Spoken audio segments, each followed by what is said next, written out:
guys, welcome back. We're going to take a look at some plasma membrane basics today. So one of the key organelles is the plasma membrane. We're going to take a look at how that works in some detail. What is it made out of? And hopefully gain a pretty good understanding of the inner workings of the plasma membrane. It's a pretty impressive piece of equipment that we're going to look at that the cell has. So be ready because we're taking off. All right, today you're going to be able to determine the contents of the cell membrane. What are some things that go on inside the cell membrane? How does it work? Additionally, you should be able to analyze the parts of the cell membrane and their individual functions. So these individual parts of the cell membrane, how do they work? How do they work together? And what kind of things does that involve with in terms of the cell? Like, what kind of stuff can get in? What kind of stuff can get out? That's a really important part of the cell. We don't want bad things getting in. It's like our skin. Our skin plays a really important role in our bodies because it allows certain things to be able to get inside the body and other things it expels and gets out of our body. So it plays a pretty important role, just like the cell membrane plays an important role inside the cell. So how does it work?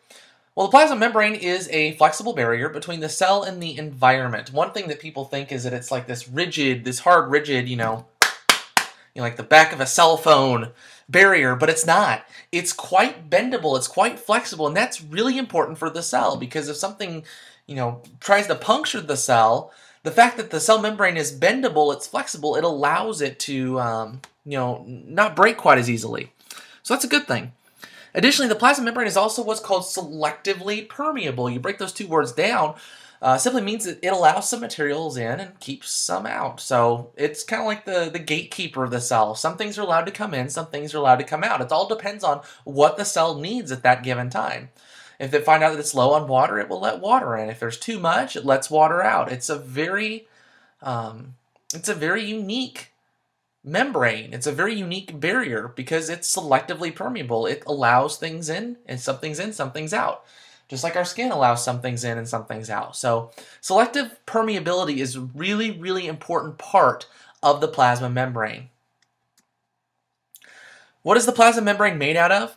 The plasma membrane is primarily composed of what are called phospholipids. Phospholipids look like little balls with two little tails on the end of them. Phospholipids are molecules that have a phosphate head and a fatty acid tail. All right. The phosphate is hydrophilic. Hydro means water. Philic is like love. So the phosphates love to be near water. So they typically point outwards to the outside or the inside of the cell because that's where water is located. The fatty acid is hydrophobic. It doesn't like water. You think about fats and lipids. You put lipids in water, they don't mix because lipids do not mix well with water. They don't like it. They're hydrophobic. So what happens is that these phospholipids arrange themselves in what is called a phospholipid bilayer. Bilayer meaning two layers of phospholipids. The phosphate heads point towards the outside, towards the water, because they're hydrophilic. The fatty acids point towards the inside because they're hydrophobic. So there's no water in between the two layers of phospholipids. So that's a really unique structure that we have here, is that we've got this bilayer where the phosphate heads point toward the outside and the fatty acid tails point towards the inside. So it's a pretty unique structure. It all has to do with what we talked about with polarity. Phosphates are polar, so polar and polar like each other. Water is polar, so they're going to point towards the outside. Lipids are nonpolar. They don't like to be near water, so they're going to face toward the inside. And this happens for every single plasma membrane. It's a pretty unique structure. It's pretty cool how it works like this, and this gives it some very distinct advantages.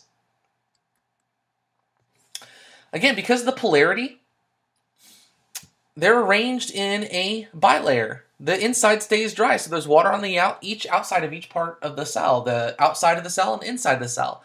But inside the plasma membrane, there is no water, and that's because those lipids like to stay on the inside, all right? They're nonpolar. They don't like to be near water. So that's what it forms, a bilayer. It forms two layers of phospholipids. Phospholipids can move throughout the membrane, similar to water molecules moving with ocean currents. You've seen the ocean currents, how they kind of just rock up and down. Well, phospholipids move the same way. Phospholipids are not stationary. They're not just sitting there. They can move. And that's pretty cool to think that this whole layer on the outside of the cell, everything in it is movable.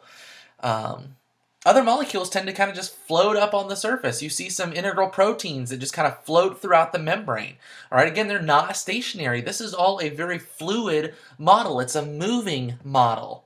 All right, so that's something that's kind of hard to understand. But all of these parts are moving at the same time. So the plasma membrane is not something that's static. It's constantly moving. Those phospholipids are moving. Proteins in it are moving. Little bits of cholesterol are moving. So everything can move within the plasma membrane. So what are some other molecules that are in there? There's cholesterol, which helps stabilize the membrane. It kind of helps keep the membrane together. It's a good, it's kind of like the glue of the phospholipid bilayer. And then there are also transport proteins and transmembrane proteins. And those proteins allow larger substances to go in and out of the cell. They're kind of like the pores in your skin. They allow some larger things to be able to come in and out of the cell as needed. So definitely make sure you know the fluid mosaic model and all the stuff we've talked about with the plasma membrane, as well as the other materials that are inside of it.